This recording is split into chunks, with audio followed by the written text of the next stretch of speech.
Assalamualaikum warahmatullahi wabarakatuh. Hai guys, kami dari kelompok Sparkle. Di sini kami akan mewawancarai Ibu Izzatul Muhayyarah dari Desa Sidamukti, Duku Pejaten, yaitu beliau berdagang es kristal dan juga ayam geprek. Selamat menyaksikan.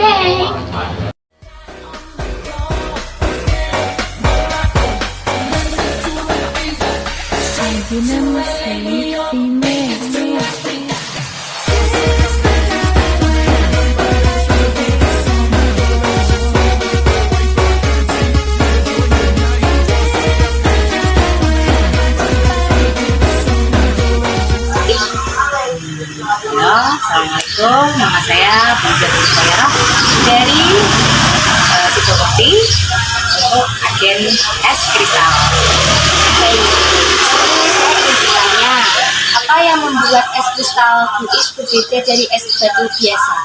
Kalau es kristal itu berbeda dari bentuknya, dari bahan utamanya. Kalau es kristal kita kan menggunakan air RO. Kan air RO itu apa? Air RO itu memang berbeda dari air mineral karena saringannya lebih dari satu kali. Kalau air mineral kan saringannya sekali, kalau RO itu lebih dari satu kali. Jadi lebih apa ya? Kayaknya kalau diminum itu lebih sehat. Bagaimana cara Buis memastikan kebersihan dan higienitas es kristal yang Buis produksi?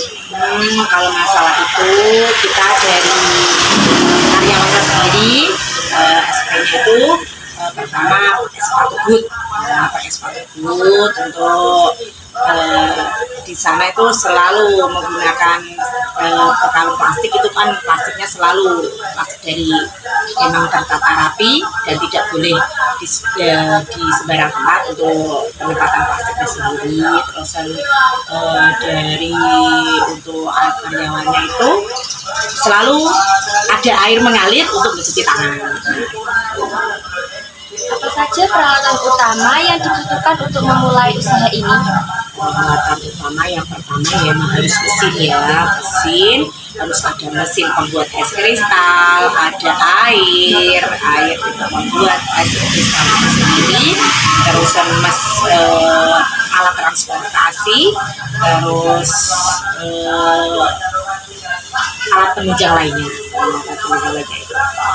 Berapa modal awal yang dibutuhkan saat membuka usaha ini? Kalau modal awal tergantung besar kecilnya kapasitas mesin ya. Kalau kapasitas mesinnya kecil dari 150 juta udah dapat mesin, tapi kapasitasnya kecil ya dari 5 ton itu bisa dapat 2 sampai 3 ton itu bisa. Kalau sekarang di pabrik itu ada yang 20 ton itu dengan harga 1,6 juta 1,6 miliar itu. Terus selain itu alat transportasinya sendiri untuk mengantar es kan harus pakai mobil box itu nggak cuma satu, soalnya kan kita mencakup beberapa wilayah ke utara, ke selatan, ke barat, dan ke timur. Apakah ada minimal pemesanan untuk pengiriman esnya? Kalau pengiriman es itu kalau pakai mobil box itu memang harus ada minimal, batas minimal itu 10 tak. Tapi itu nanti kan jalannya kan satu wilayah, harus satu wilayah. Kalau satu wilayah minimal 10. Kalau cuman satu, seandainya ada kiriman di jarak jauh itu harus ada minimal 50 pak. Siapa target pasaran utama? Apakah seperti restoran, hotel, kafe, atau industri lainnya atau penjual-penjual lainnya? Yang disebutkan itu termasuk karena sekarang ini sedang marak adanya outlet. Outlet es teh, jumbo, ada itu yang utama emang seperti itu. Yang paling banyak emang yang itu outlet es teh, jumbo. Apakah Buis menyediakan layanan pengiriman es kristalnya langsung Ya iya, ke pembeli? iya. Jadi diantarin langsung. Ya telepon, hai Buis, oke siap antar. Apakah ada kemungkinan untuk berlangganan rutin atau yang berlangganan? Ya memang harus berlangganan, karena kalau sudah menjadi langganan telepon, oke, celing. Jadi ada pelanggan tetapnya ya? Iya, ya memang ada pelanggan tetap. Bagaimana cara mesen espresso tawar Buis? Jadi udah bilang telepon, Bisa BWA. Terus apa tips nih dari Buis jika ada orang yang ingin memulai usaha seperti Buis? Nah itu harus apa ya? Harus ini belajar untuk mengenal pasar. Harus pertama itu harus mengenal pasar dulu. Pasarnya ini kuat apa enggak untuk kita membuat es kristal atau apa?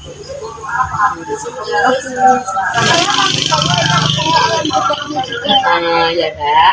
Hal apa yang mendorong Anda untuk sistem geprek ini? Oh, pertama ya, Mbak ya. Saya pertama belajar. Oh, kok bisa? Bagaimana kalau dari hasil pembelajaran kita ini kita jadikan uang? Nah, gitu, karena di daerah kita kan belum ada yang jual ayam geprek. Coba kita untuk di apa namanya ya, kita perjualbelikan lah gitu loh, apa yang kita bisa gitu. Ternyata bisa karena di sini belum ada yang jual ayam geprek di sekitar rumah saya. Jadi awal usulnya Iya Mbak, emang coba-coba, kalau tidak coba tidak akan bisa. data model awal yang dibutuhkan untuk Untuk saya itu yang pertama kan kita buat almari untuk apa ya namanya ya, etalase ya, kita buat etalase itu karena saya skala kecil, etalasenya itu saya bikin lemari itu dulu itu 750.000.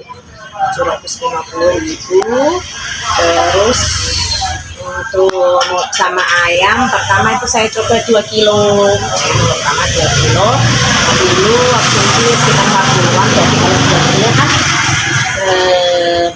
kan 80.000 pertama itu, terus sama tepung-tepung dan minyak itu sekitar 1 juta, sekitar 1 jutaan ya, lebih sedikit lah.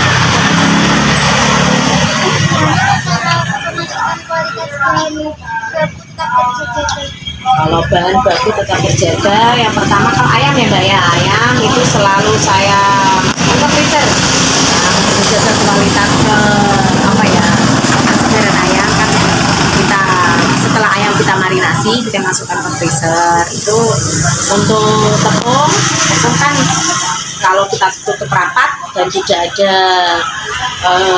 kalau kedap udara kan nggak ada binatang-binatang kecil yang bisa masuk, jadi itu bisa awet ya.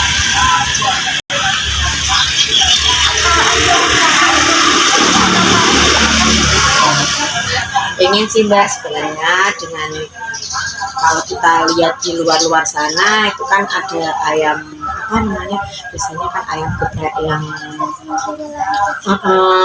itu sebenarnya pengen, tapi mungkin kita harus belajar lagi, perlu belajar lagi. Untuk sekarang belum, dan tapi saya pengen belajar. Bagaimana mengatur operasional harian untuk memasukkan pesanan geprek diselesaikan dengan cepat dan tepat?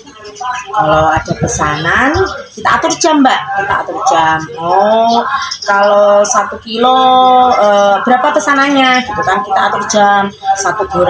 Sekali gorengan itu kita dapat sekali menggoreng itu waktunya kan 15 menit sampai 20 menit.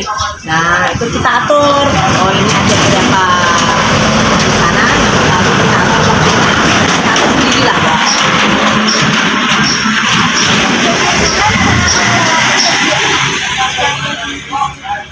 Kalau mengelola persediaan kita pergi ke pasar. Gampang sekali itu pasar, kan saya punya langganan untuk ayam. Kalau tepung-tepung kan banyak, kalau langganan biasa lewat telepon saja.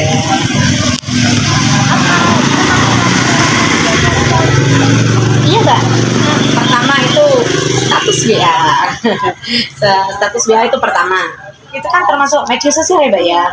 Itu pertama itu media sosial sama apa ya, kalau Facebook Dulu Facebook ya, Facebook. Kalau sekarang nggak pernah. Dulu pertama Facebook sama WA. Menggunakan media sosial untuk mempromosikan MTP.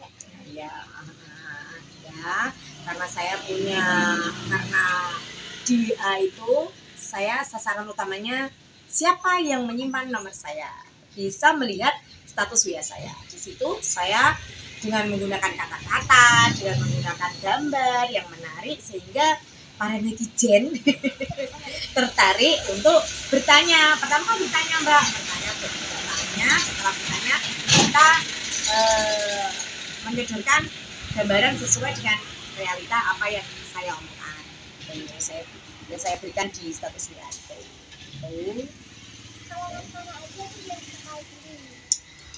Kalau kalangan itu dari anak kecil sampai remaja, dewasa, sampai orang tua semuanya suka. Karena apa? Renyah, Mbak. Oke. Cara membagi waktu penjualan espresso, batu, kecap sama MTP ini gimana? Itu kan visional ya. Kalau ada telepon, ada yang pelanggan meminta es kristal, kita antar. Kalau ada yang bisa bantu, dibantu. Kalau enggak ya menunggu pemesanan. Seandainya saya ada pemesanan ayam, gitu, menunggu ayam kita selesai, baru kita antar esnya. Gitu. Oke.